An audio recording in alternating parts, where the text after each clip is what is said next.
Olá pessoal, tudo bem? Aqui é a professora Alessandra Vieira do curso CPC e hoje nós vamos resolver uma questão sobre a matéria Estatuto da Criança e do Adolescente para o pessoal que está aí se preparando, concurso Grupo Hospitalar Conceição.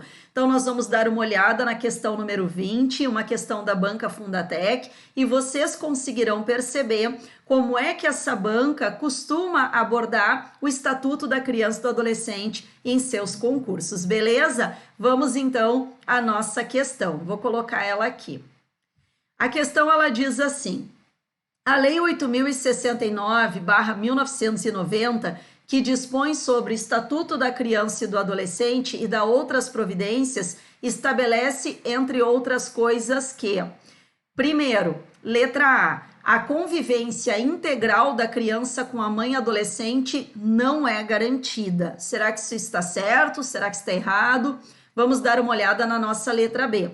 É direito dos pais ou responsáveis ter ciência do processo pedagógico, mas não participar da definição das propostas educacionais. Então, é um direito dos pais ou responsáveis ter ciência, tomar conhecimento do processo pedagógico, mas não de participar da definição de propostas educacionais. Vamos dar uma olhada na nossa letra C. É dever do Estado assegurar à criança e ao adolescente atendimento educacional especializado aos portadores de deficiência, preferencialmente na rede regular de ensino. Letra D. É proibido qualquer trabalho a menor de 15 anos de idade, salvo na condição de aprendiz. E a letra E. A colocação de criança ou adolescente em família substituta far-se-á somente mediante adoção, independentemente da situação jurídica da criança ou do adolescente. Então, nós vamos resolver letra por letra, vamos observar como é que o ECA trata cada questão dessas, né, no seu texto legal, para que a gente possa, então, chegar à nossa alternativa correta. Então, vamos à nossa letra A. A letra A, ela diz ali, ó, a convivência integral da criança com a mãe adolescente não é garantida.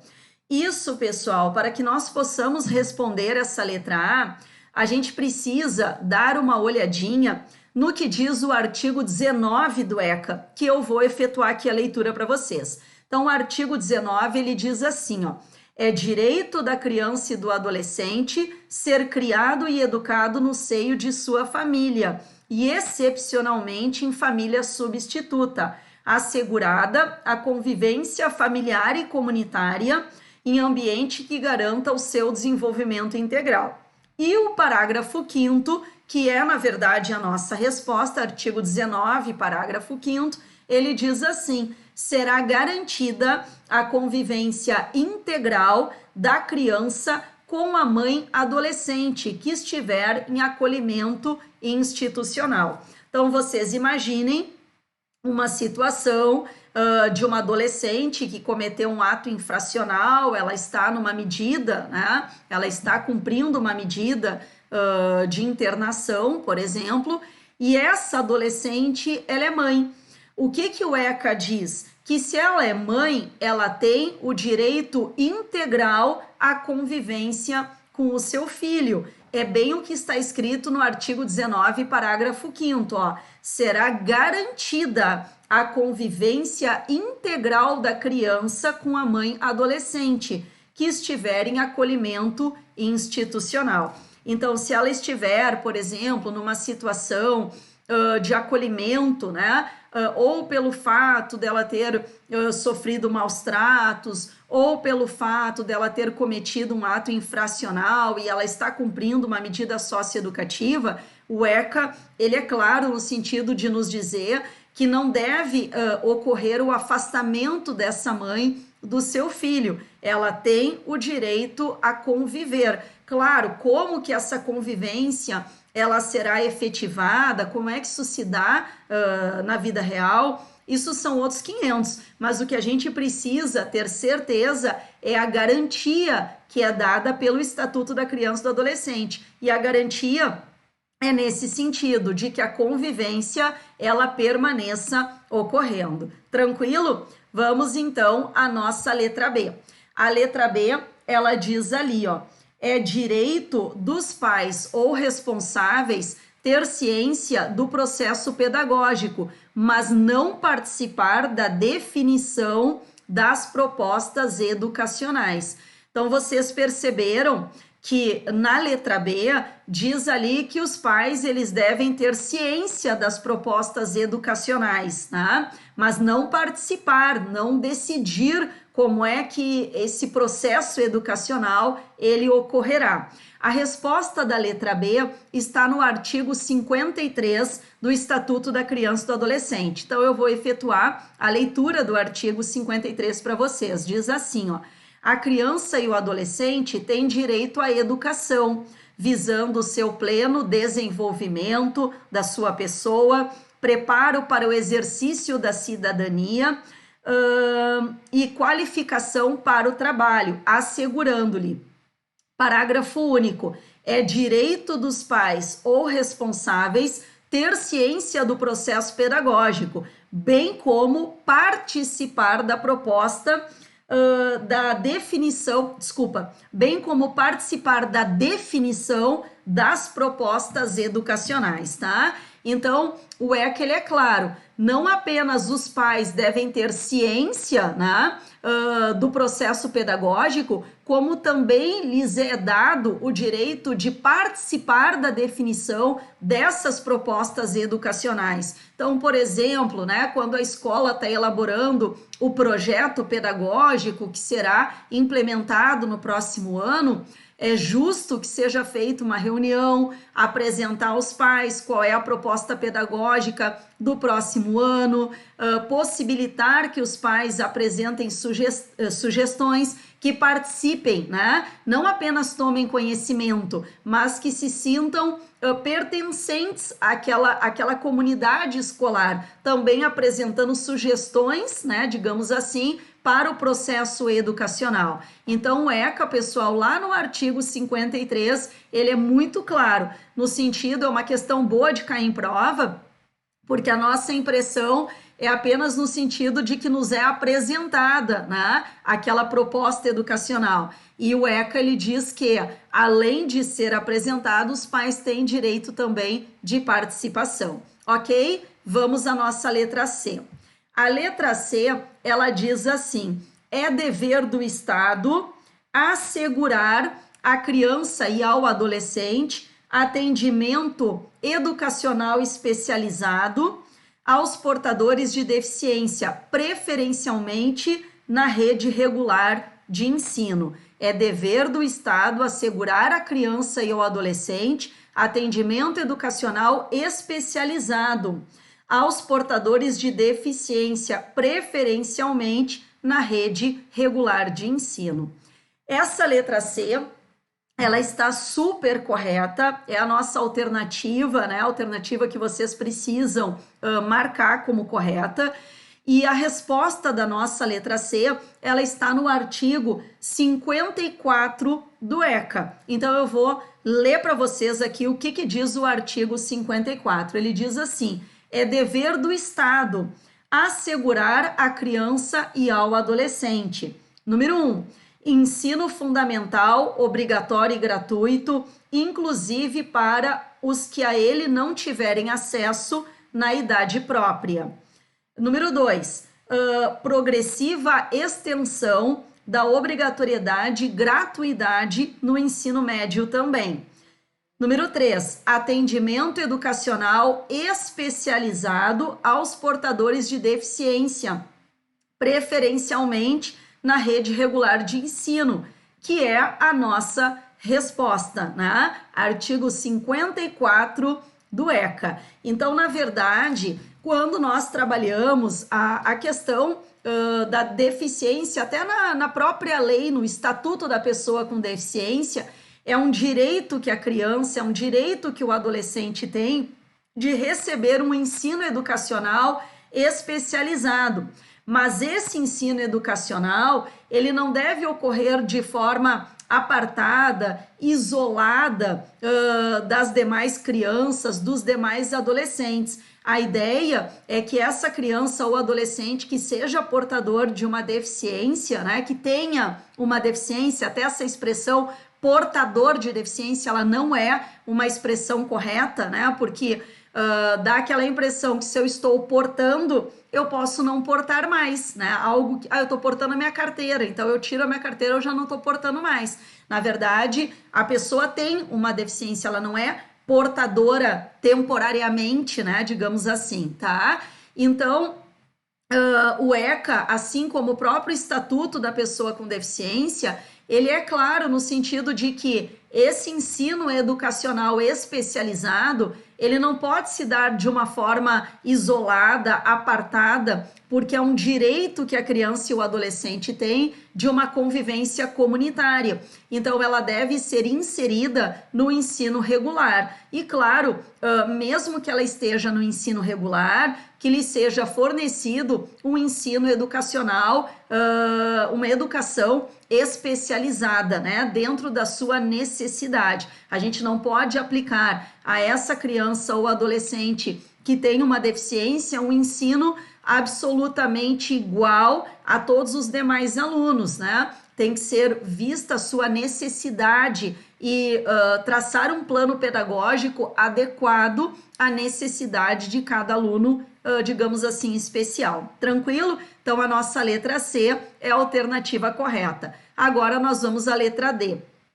A letra D, ela diz assim, é proibido qualquer trabalho a menor de 15 anos de idade, salvo na condição de aprendiz. É proibido qualquer trabalho a menor de 15 anos de idade, salvo na condição de aprendiz. Então, pessoal, olha só, o que é importante nós observarmos aqui, né?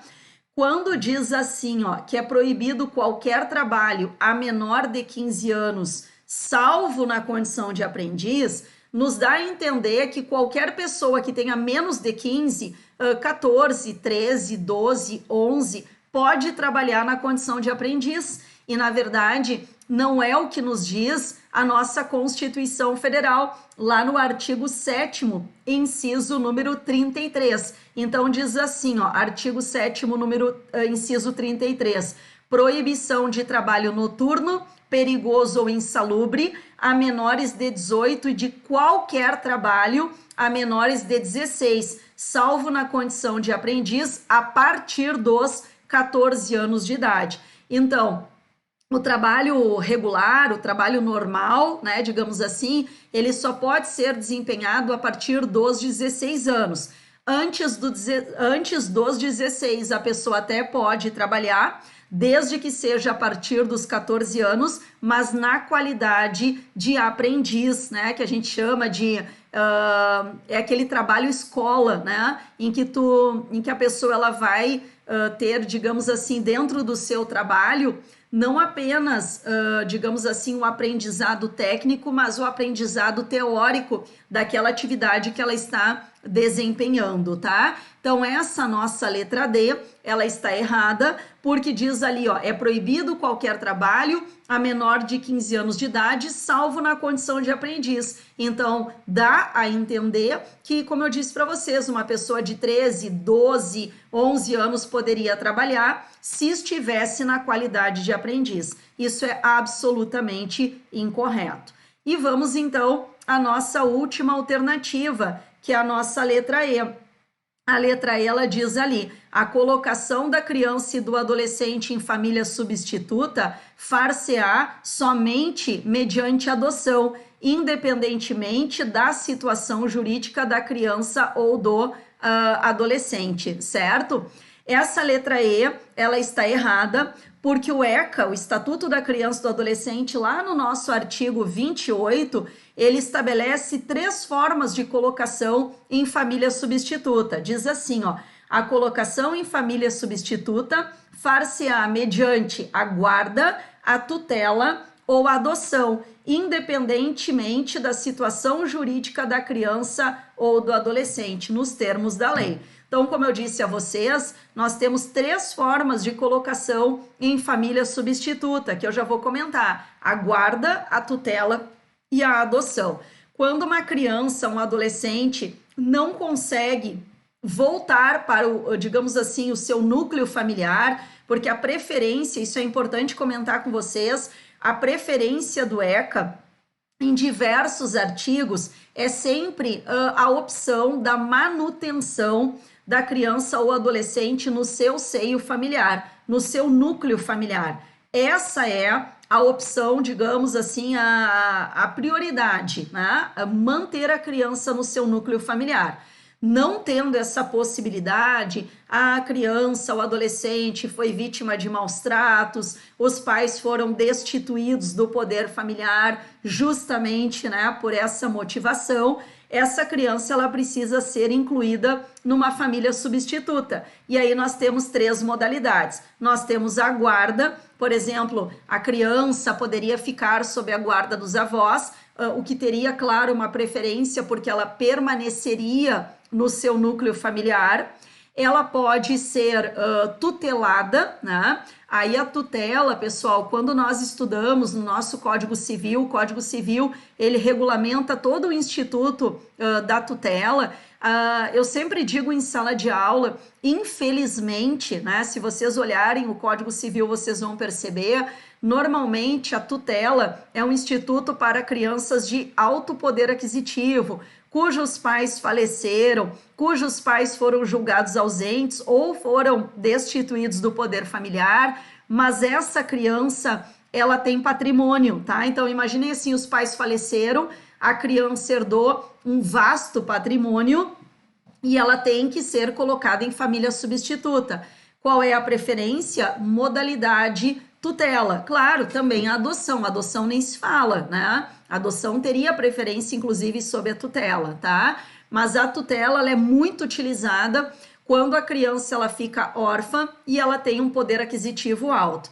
E nós temos a adoção. A adoção também é uma forma de colocação em família substituta e, digamos assim, é a oportunidade que a criança tem de ser inserida de uma forma definitiva num novo núcleo familiar. Então, se os pais faleceram ou os pais foram destituídos, né, do poder familiar, essa criança ela vai ser inserida, mas de uma forma definitiva, na qualidade de filho, numa nova família, num novo núcleo familiar, certo? E nós temos rompimento, né, total com aquela família biológica, salvo no que tange aos impedimentos para o casamento, que o ECA diz que permanecem.